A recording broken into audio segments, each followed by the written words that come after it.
XVI веке османское государство было огромной политической силой во всем мире. Территории империи охватывали Малую Азию, Ближний Восток, Балканы и север африканского континента, включая Египет. С ней считались все европейские державы, признавая ее могущество. Но процветала Османская империя не только в политическом и военном отношении. В государстве развивалась культура, архитектура, астрономия, философия. Всюду строились роскошные мечети и дворцы, открывались школы, а торговцы всего мира сбывали и приобретали здесь товар. Однако нет ничего вечного. Как получилось, что спустя 4 столетия эта грозная сила оказалась полностью подавлена, а территория некогда огромного государства была поделена между другими странами, оставив забывшей империей лишь Малую Азию? Упадок империи османов. Османская империя была основана в 1299-м Османом I. Он стал основоположником династии османов, бессменно правившей более 6 столетий. Своего пика и могущества империя достигла в XVI веке при правлении султана Сулеймана I Кануни, также известного как Великолепный. Он оставался у власти 46 лет, существенно расширив границы империи и способствуя развитию культуры и духовности в государстве. После его смерти в 1566 власть посменно переходила к Селиму II, Мураду III и Мехмеду III. Им удалось продолжить дело своего великого предка.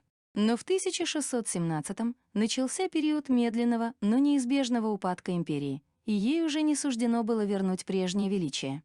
Однако еще несколько столетий государство оставалось силой, с которой приходилось считаться. В конце XIX веке в Османской империи сложилось движение младотурок. Они были сторонниками либеральных реформ и принятия в стране конституции. В 1908-м произошла младотурецкая революция. Восставшие свергли султана Абдул-Хамида II, немало поспособствовавшего падению престижа империи и превращению ее фактически в колонию Европы. Абдул-Хамид стал последним самодержавным султаном. После этого власть халифа приобрела чисто номинальный характер. Между 1912 и 1913 Турция потеряла значительную часть владений, что заметно ослабило ее. Предстоял непростой выбор, к какому союзнику могли обратиться османы за поддержкой. Рассматривался союз с Россией, однако все переговоры с министром иностранных дел Сазоновым не принесли результатов.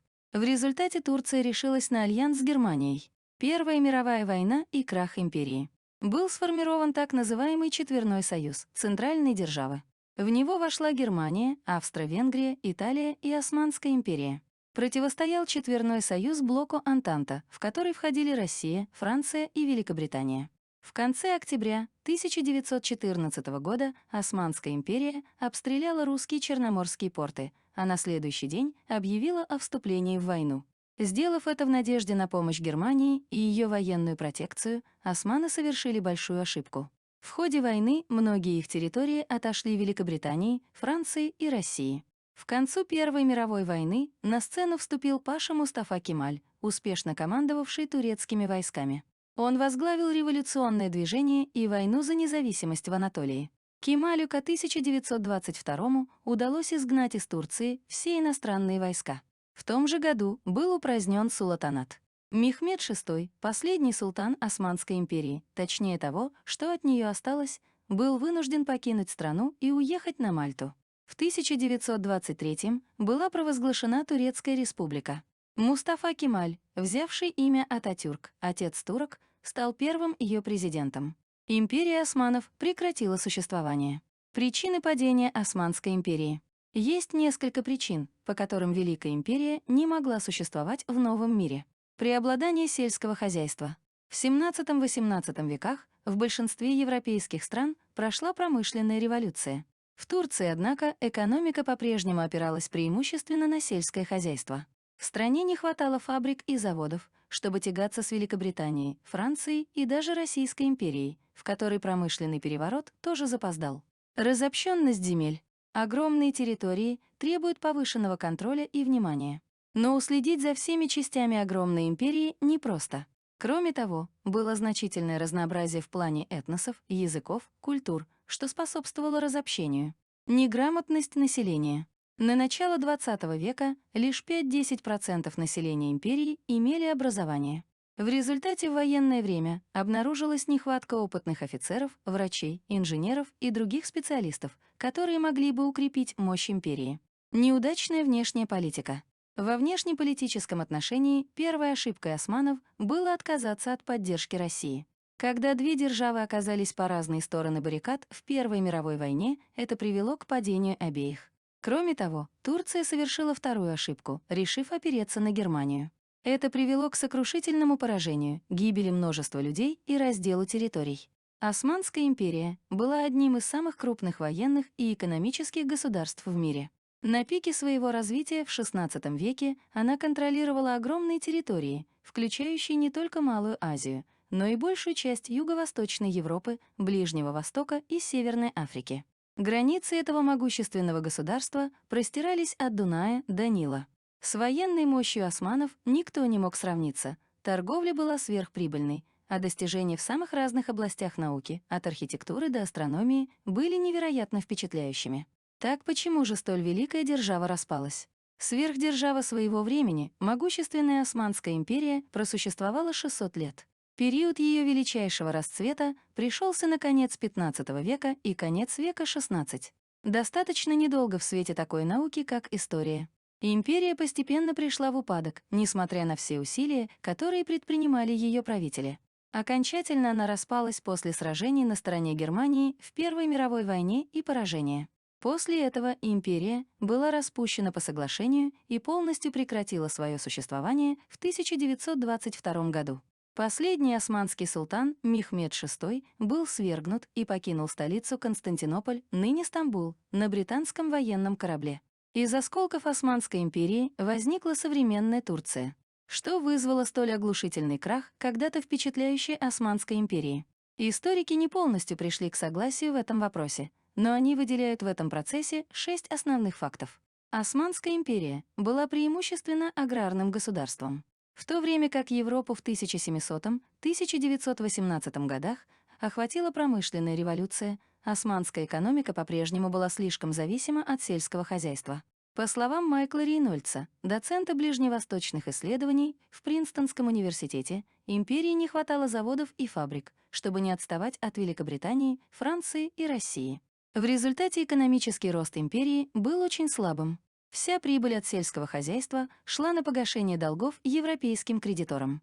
Потом мир охватил пожар Первой мировой войны.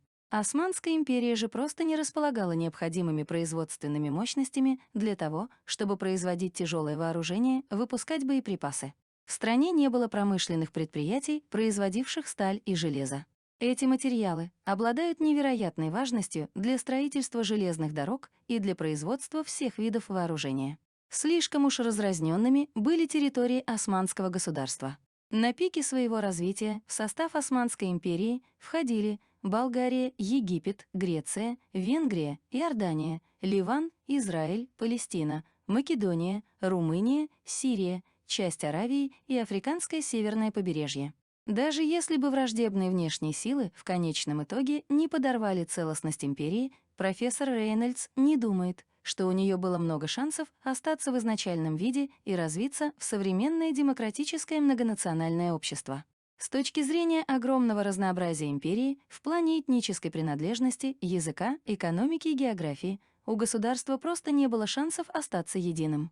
Ведь однородные общества демократизируются гораздо легче, чем столь разнородные. Различные народы, входившие в состав империи, становились все более и более мятежными. К 1870 годам османы были вынуждены позволить Болгарии и другим странам стать независимыми. Государство уступало все больше и больше своих территорий. После проигрыша в Балканских войнах в начале XX века коалиции, в которую входили некоторые из ее бывших имперских владений, Османская империя была вынуждена отказаться от всей оставшейся европейской территории. Население Османской империи было малограмотным. В XIX веке модернизация коснулась области образования в Османской империи. Все героические усилия в этом плане мало что дали. Мусульманская сверхдержава все равно сильно отставала от своих европейских конкурентов по уровню грамотности. По всем оценкам экспертов, к 1914 году только от 5 до 10% жителей Османской империи умели читать. Человеческие ресурсы османов были столь же слабо развиты, как и природные. В государстве была катастрофическая нехватка хороших специалистов и представителей различных профессий. Например, офицеров, инженеров, врачей и многих других. Османская империя была обескровлена враждебными государствами. Распад Османской империи был значительно ускорен непомерными амбициями европейских государств. Такое мнение высказывает Юджин Роган, директор Центра Ближнего Востока в колледже СВ. Антония. Россия и Австрия поддерживали мятежных националистов на Балканах, чтобы усилить свое влияние в регионе. Франция и Британия стремились разделить османские территории на Ближнем Востоке и в Северной Африке. Соперничество с Россией оказалось роковым. Российская империя, соседствующая с османами, становилась все более грозным соперником мусульман. Царская Россия была самой большой угрозой для османского государства и в конечном итоге стала одной из причин его падения, говорит Рейнольдс. Империи заняли противоборствующие стороны в Первой мировой войне. Русские сначала потерпели поражение. Отчасти это произошло из-за того, что османы не позволили России получать поставки из Европы через Черное море.